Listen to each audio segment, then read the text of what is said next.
Hi, I'm just going to run through the audio options on the DJI Action 2, which are really the same as the DJI Pocket 2, but let's have a go at them anyway.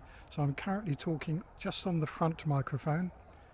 The microphone setting is to front only. Now I've got it set to front and back, and if I rotate it around so that I'm still talking, and so as I go off to the side it should die away a bit, and now I'm at the back and it should be clear, so that if I wanted to talk about what I'm looking at, interesting ducks and things, then this is the setting to use.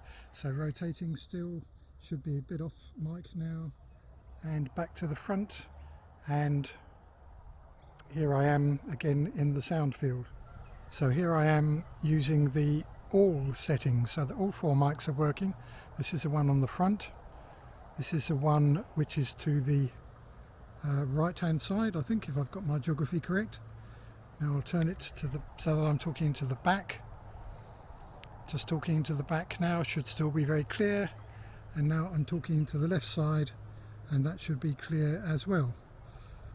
And now I bring it round to the front, and I'm only talking into the front mic.